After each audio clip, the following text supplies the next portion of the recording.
Hello and welcome to the AP World History Podcast. This is episode 9, Christian Europe Emerges.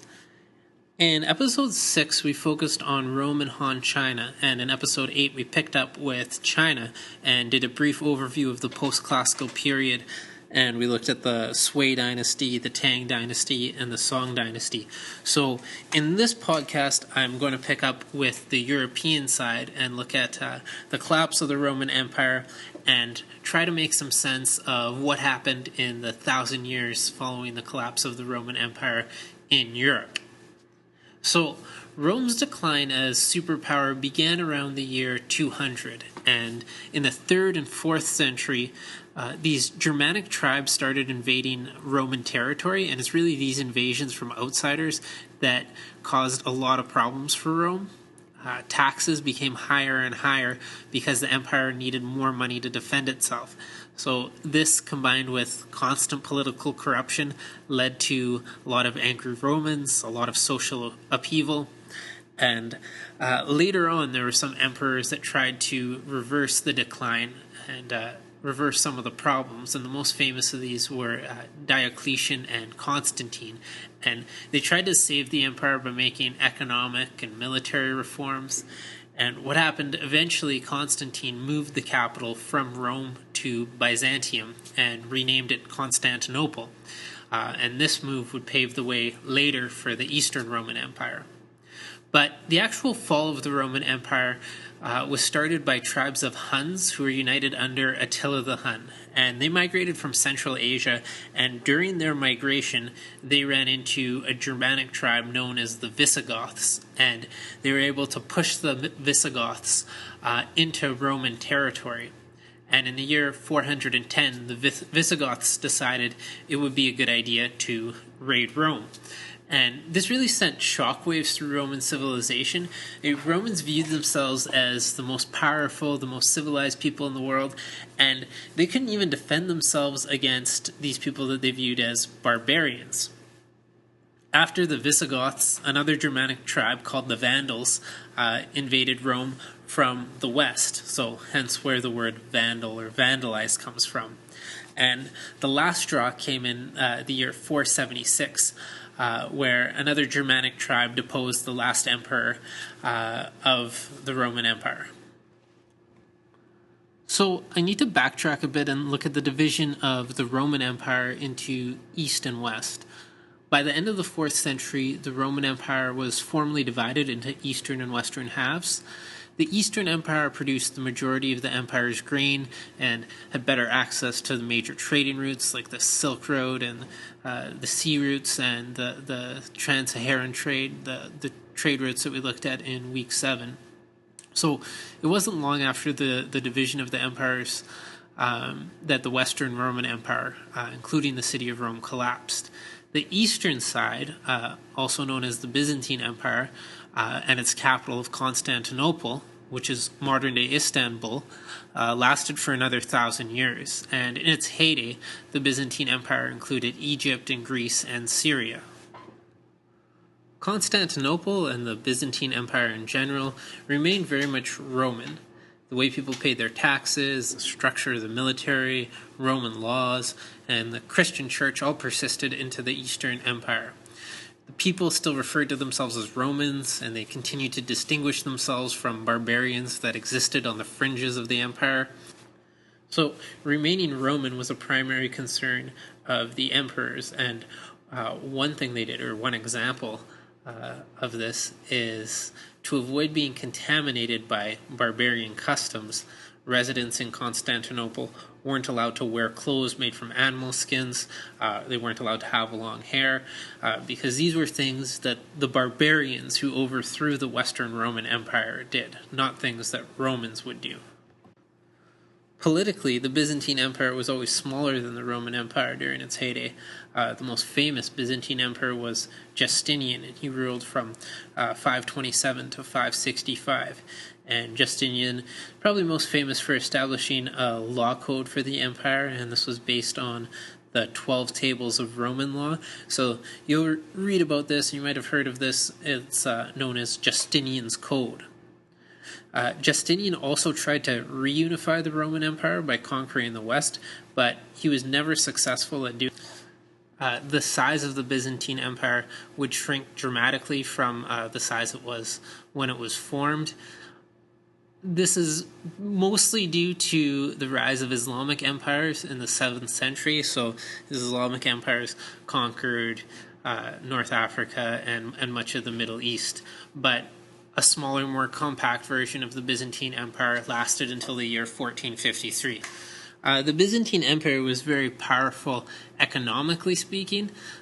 They occupied the Mediterranean basin, and from the Mediterranean, they were well connected to all the major trading routes in Eurasia, so they could trade with Western Europe, Russia, but they could also trade in the Mediterranean. They're connected through the Silk Roads all the way to China. They're connected to India. The major currency was a gold coin known as the Byzant, and this became the form of currency in the Mediterranean region for half a millennium. One of the most interesting aspects of the Byzantine Empire is the relationship between church and state, and this relationship created a divide in Christianity that still exists to the present day, and that's the division of the church into Roman Catholic and Eastern Orthodox. So the Byzantine Empire lived in Constantinople, and the Byzantines believed that the emperor was indeed God's representative on earth. So the implications for that is that the Byzantine Empire had final authority when it came to both political and religious things.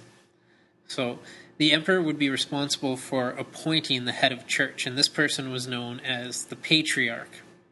Now, this is really different from Western Europe, where the Catholic Church maintained independence from political rulers. In Europe, kings definitely didn't pick the Pope. So the word that's used to describe the political system and religious system in the Byzantine Empire is Caesaropapism. And this basically means that politics and religion are unified under one authority. So religion in the East developed into Orthodox Christianity, and more this branch of Christianity came to define itself against Roman Catholicism that was centered in Rome. So what's the difference between Eastern Orthodox and Roman Catholicism? The two religions had more in common than they had different. They followed the teachings of Jesus and the Bible, the sacraments. They both had a church hierarchy of priests and bishops, and they were both heavily involved in missionary work to spread their religions. But people weren't so much interested in the similarities and focused more on the differences. The Catholic Church used Latin, the Orthodox Church used Greek, so hence a Greek Orthodox Church. Catholic priests were supposed to shave. Orthodox priests were allowed to grow beards. After the year 1050, Catholic priests were supposed to be celibate. Orthodox priests could marry. But really the most important thing is that Orthodox Christians rejected the central authority of the Pope, and there were disagreements over religious doctrine. So in the year 1054, both churches excommunicated each other. So it can be viewed as a power struggle between the Pope and the Emperor and Patriarch of the Byzantine Empire over who was the final authority. The relationship between the Catholics and the Orthodox Church took another big hit during the Crusades, and Catholic crusaders were traveling to the Holy Land to recapture the Holy Land and recapture Jerusalem, and to do so they had to pass through the Byzantine Empire, and as they went through Byzantine Empire they caused a lot of damage, they murdered a lot of people. At one point they raided Constantinople in order to pay for their crusade. In the year 1204, Catholic crusaders seized and looted Constantinople and ended up ruling the city for 50 years. The Eastern Orthodox Church spread mainly through missionary work, more than military conquest.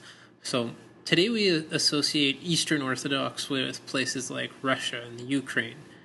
And one significant place that Orthodox Christianity spread was to these places. So at the time, Kiev in Russia was a culturally diverse society, the predominant group being Slavic people. And this civilization relied primarily on trade between the Byzantine Empire and Scandinavia. So, in the 10th century, a political leader in Kiev, Grand Prince Vladimir I, basically decided that in order to raise the profile of his kingdom, he needed to affiliate himself with a major world religion. He also felt that common religion would help unify the people in his kingdom and help establish political allies and trading partners. So the story goes that he considered Judaism and Catholicism and Islam before finally landing on Eastern Orthodox. So the story goes that he rejected Islam because Russians like to have a drink from time to time, every now and then. But most of all, it was based on stories he heard from envoys who were captivated by the splendor of churches in Constantinople. So it's important to note that the conversion was a freely made decision, at least by the leaders. It wasn't imposed militarily on Russia. So it had long-term implications. It brought Russia, what was at the time a small-scale civilization, into the fold of the grander Byzantine Empire. And Russia would go on to develop an identity that is different from Western European states that it borders to the west, and Islamic states that it also borders.